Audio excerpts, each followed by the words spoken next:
Welcome back to Next on Steam, where we break down the biggest games dropping soon and the ones that might catch you off guard. This week is stacked. We've got a deep-sea survival sequel entering early access, a cinematic sci-fi horror game where your choices decide who lives, and a cozy road trip survival game that might surprise you. Let's get into it.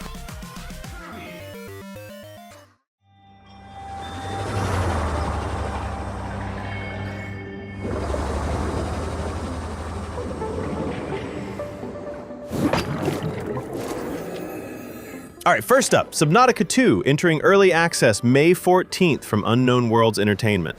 And yeah, this is easily one of the biggest drops this week. This is the next chapter in the Subnautica universe, but instead of going back, you're being sent to an entirely new alien world.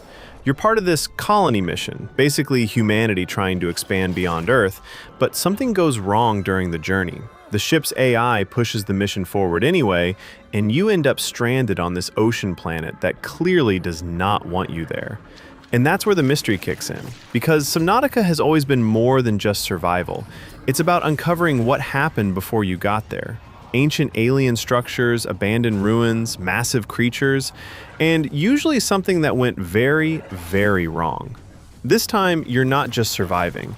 You're trying to figure out why you were sent here and what's already living beneath the surface. And the deeper you go, the worse it gets. New ecosystems, new leviathans, and an entirely new world that hasn't been explored yet. Plus, for the first time, there's optional co-op, so you're not completely alone out there. But knowing Subnautica, that might not actually make it less terrifying.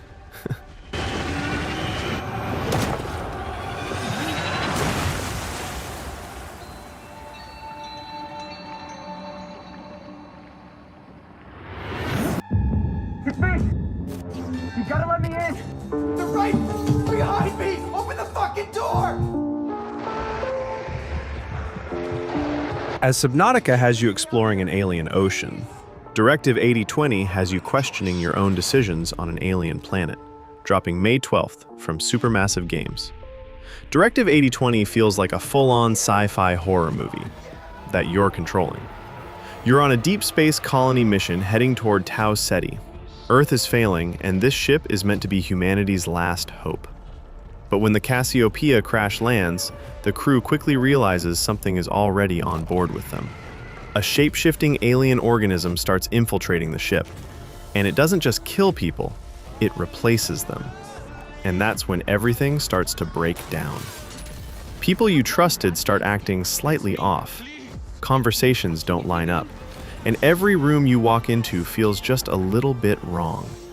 And now trust becomes just as dangerous as the environment itself. What makes this hit harder is how much control you actually have over the story.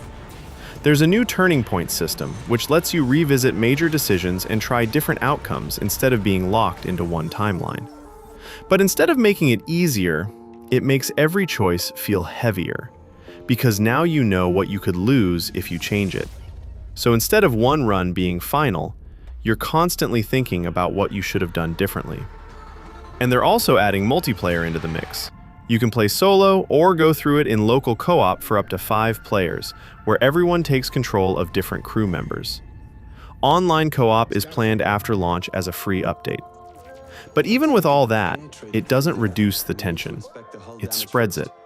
Because now it's not just about trusting the game, it's about trusting the people sitting next to you.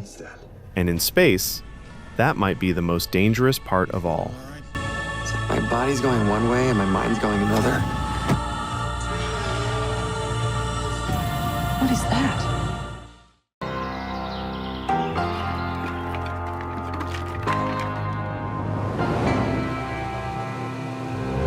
Now that deep sea and aliens are out of the way, it's time to come back to Earth in the most relaxing way possible. Outbound, dropping May 11th from Square Glade Games. The setup here is a lot more grounded, but that's exactly the appeal. You're not saving the world, you're not dealing with aliens. You're just leaving everything behind and starting fresh on the road. And you don't have to do it alone either. Outbound supports co-op, so you and up to 3 other players can travel together, building and exploring as you go. It also leans into a more sustainable style of survival. Your setup runs on renewable energy, solar, wind, and water. So instead of fighting the environment, you're learning how to work with it while you move. No pressure-heavy survival loop, no constant threats. Just travel, build, and adapt. You start with an empty camper van and slowly turn it into a moving home that grows with you as you explore different landscapes and gather resources. And that's really the core of it. Not survival under pressure, but survival with freedom. After everything this week, deep ocean tension, space paranoia, this is the one game that just slows everything back down. And that contrast is exactly why it stands out. Outbound feels like one of those games people overlook at first, and then realize it's the one they actually needed. Return to your van and get some rest. There are no dangers in the world, though, so you can focus entirely on the journey and the experience of traveling. All right, that's this week's Next on Steam. You've got Subnautica 2 diving into early access, Directive 8020 turning space into a full-on paranoia test, and Outbound bringing things all the way back down to Earth. 3 very different vibes, depending on how badly you want to feel safe this week. If you enjoyed the episode, hit subscribe so you don't miss next week's drops. And drop a comment below with what games you're watching this week, or which one you think is actually going to surprise people. Because honestly, I'm not convinced anything involving the ocean is ever safe. See you next week.